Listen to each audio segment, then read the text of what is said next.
the recent school shooting in Townville is that whole communities of people start thinking and talking more about spiritual matters, at least for a time. I remember back, perhaps you do as well, to the days immediately following September 11th, 2001. We saw across our nation more people coming together in prayer than had been before. And for a few Sundays anyway, the church pews were just a little bit more full. Even Hollywood paused for a moment to give more attention to what matters. When was the last time you saw a secular TV series use a Bible story as the centerpiece of its script? Did you ever watch the television series The West Wing? If not, as its title would indicate, it's the story of a fictional president, Jeb Bartlett, and his White House staff. And about 3 or 4 weeks after 9/11/01, the writers of the series devoted a whole episode to addressing what, as a nation, we were facing in the light of the terrorist attacks. On the show, that episode, the White House is temporarily put on lockdown during a security alert, and no one is allowed to enter or exit for a period of time. A group of high school students who happened to be touring the White House at the time are gathered in the cafeteria of the West Wing, where the various characters of the fictional White House staff answer the students' questions about what in the world is going on in the world. At one point, President Bartlett and his wife entered to talk to the students. One of the students asked, Why do Arabs hate Americans so much? And Stockard Channing, who plays the First Lady, asked the students if they have ever heard of Ishmael and Isaac. And she goes on to tell the story from the book of Genesis. Who are Ishmael and Isaac? Tucked away in the middle of Genesis chapter 21 is the story of Abraham's 2 sons. Remember them? Abraham and his wife Sarah, growing old, thought they would never have children. And so Abraham, through Sarah's encouragement, decides that he would have a son with their servant. Well, that seemed to go okay for a while. And then Sarah, lo and behold, becomes pregnant, right? And bears her own son to Abraham. In the 21st chapter, starting at verse 9 of Genesis, the story says, One day Sarah saw the son that Hagar, the Egyptian, had borne to her husband Abraham, poking fun at her son Isaac. Kids do that, don't they? So Sarah told Abraham, get rid of this slave woman and her son. No child of this slave is going to share inheritance with my son Isaac. Remember that story? Well, the matter gave great pain to Abraham. After all, Ishmael was his son. But God spoke to Abraham. Said, don't feel badly about the boy and your maid. Do whatever Sarah tells you. Your descendants will come through Isaac. Regarding your maid's son, be assured that I'll also develop a great nation from him, for he is your son too. It all started there. With 2 brothers who share the same father, who, like most children, are able to overcome their differences, pay no attention to them, play peacefully with one another, even after they get in little squabbles. Kids don't hold on to it, do they? But what happened to cause this great divide, which has reverberated down through the centuries to literally split the world jealousy and fear and bitterness and guilt brought not by the children, but by the adults around the children, caused this chasm that has grown wider and deeper down through the ages. It all started with two boys, Ishmael and Isaac.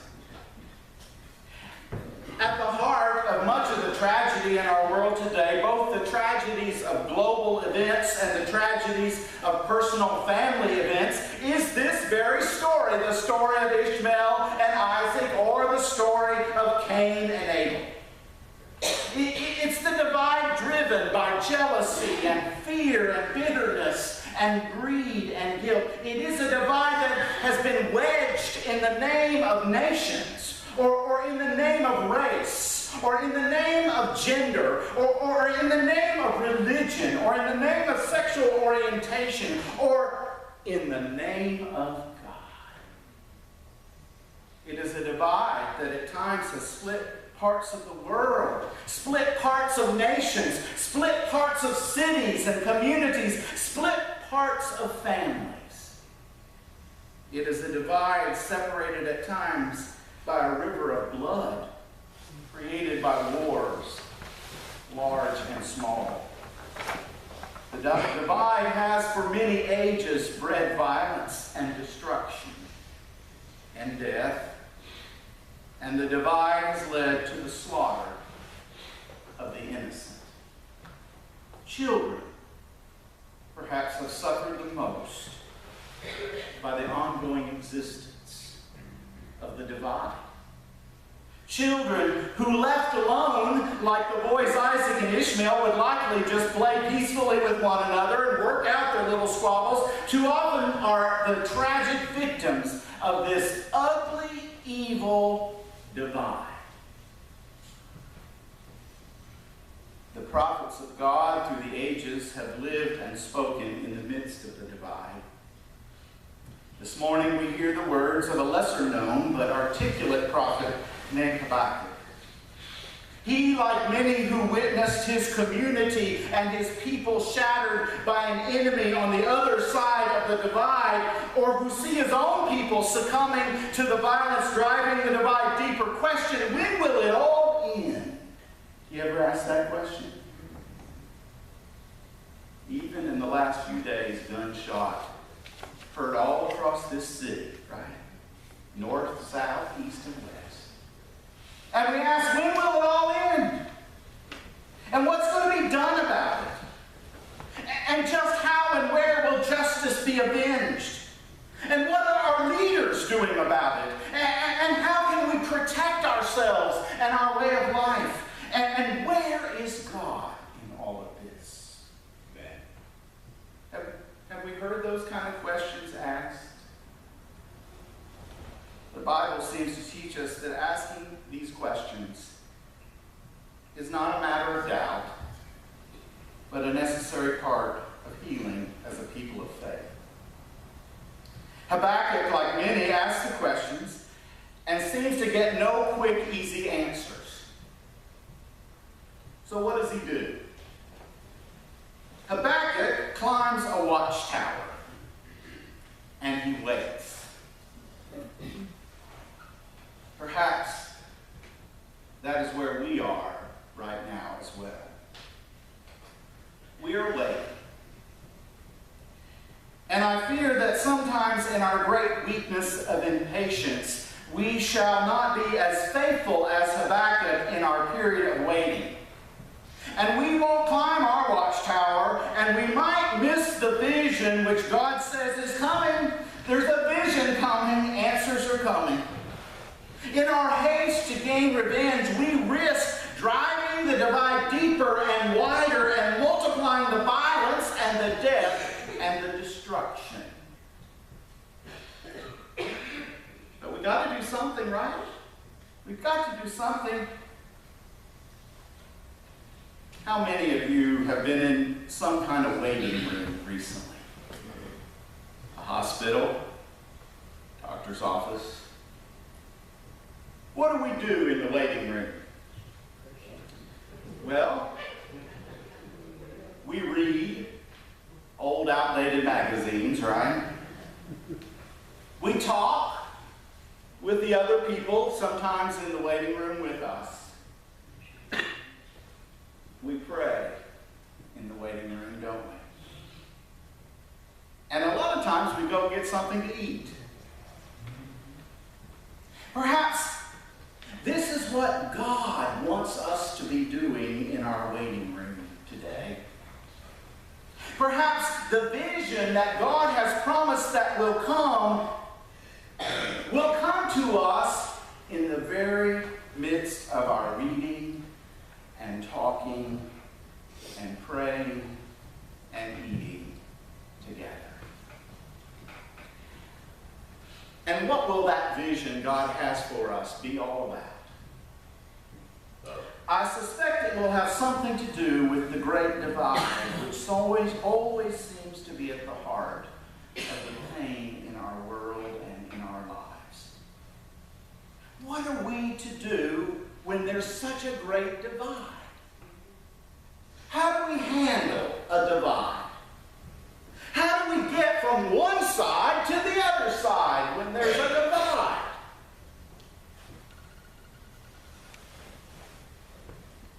We build a bridge, don't we? Is bridge building easy? Ever build a bridge? Ever seen one being built?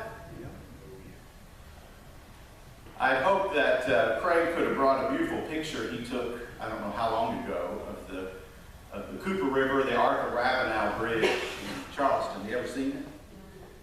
You know, that bridge crosses the Cooper River and connects Mount Pleasant, South Carolina to downtown Charleston. I think the bridge, I read somewhere, is about 4 miles, I don't remember, or 2.5 miles, 2.5 miles long. It took about 4 years to build the bridge. It replaced a couple older bridges that were starting to wear out. And now folks just drive smoothly across that river. But bridge building is not easy. It's risky. How in the world do we get started building a bridge?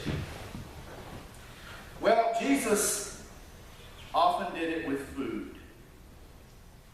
Yeah. Jesus would invite himself to dinner at a tax collector's house, as Skyler talked about. And through that fellowship and sharing food together, Jesus begins building a bridge that would end with that thief giving back to people 4 times what he stole from them. Or Jesus would go to a Pharisee's house for dinner, and he would begin telling stories about Samaritans, who the Pharisees, the real authentic Jews, hated the Samaritans, and the Samaritans hated the Jews. And Jesus would start telling stories about good Samaritans and being the true neighbor. And even knowing of the divide within his own ranks, Jesus chooses to include the traitor Judas in his final meal, offering to break bread with him.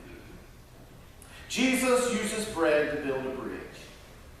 To break bread with someone is to acknowledge our common need for food and to share what we have with even those on the other side of the divide. It builds a bridge when we do that. And when we build bridges, suddenly the divide is not so divisive, and maybe the violence and the death will lessen. Jesus also uses bread to symbolize his very life, which Jesus gives to build a bridge across the great divide between a holy God and a sinful humanity. Amen. And as I said before, bridge building is risky. People sometimes lose their lives attempting to build bridges. But lives lost closing the divide instead of lives lost causing the divide to grow deeper are blessed in the eyes of God. Jesus says, "Blessed are the peacemakers, for they will be called children of God." Blessed are the bridge builders. Perhaps God is calling us this morning to become bridge builders. That's, to me, what this church is all about. building bridges. Perhaps it's time we let go of jealousy and bitterness and greed and guilt, which often foster the divide, and we build bridges within our own families. We build bridges within our communities. We begin building bridges in our nation, please God, and build bridges within the whole world. What side of the divide are you on this day? Jesus is our bridge. The bridge between despair to hope. The bridge between darkness to light. The bridge from hatred to love. The bridge from brokenness to wholeness. Jesus is our bridge. And we are Jesus to the world. Right? You know, I think one of the coolest things about this church is there's a lot of people in our community who do great work in the name of helping the less fortunate. We work with many of those people, and we're very grateful for their ministry and their service. But here we're a little different. Yes, at times we are helping the less fortunate, as we sometimes label folks. But you know what? The less fortunate are helping us, too. Amen.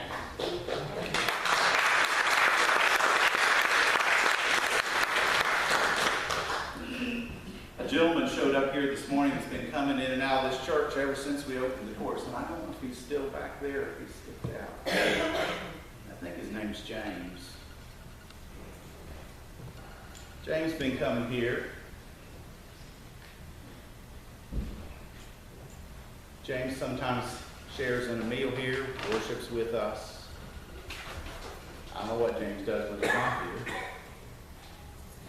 But this morning, James brought me a garbage bag that was wrapped around something. He says, I want to give this to this church for what they've done for me. This is what James brought.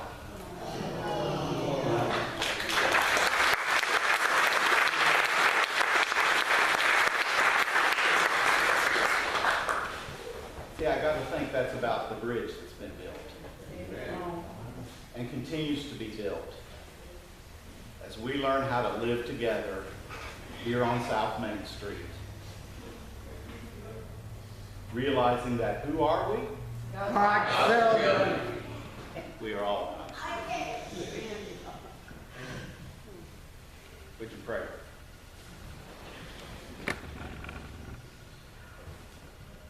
Lord, help us to be bridge builders and peacemakers in the world. Where we see hatred, let us sow love. Where we find there's been injury, may we offer pardon. Where we notice despair, may we give hope. Where we see darkness, help us to bring light. O Master, grant that we may not so seek to be served, but to serve. Not so much to be loved as to love. For it is in giving that we really receive. And it is in dying that we are born again to eternal life. Make us, Lord, instruments today of your peace. In your holy name.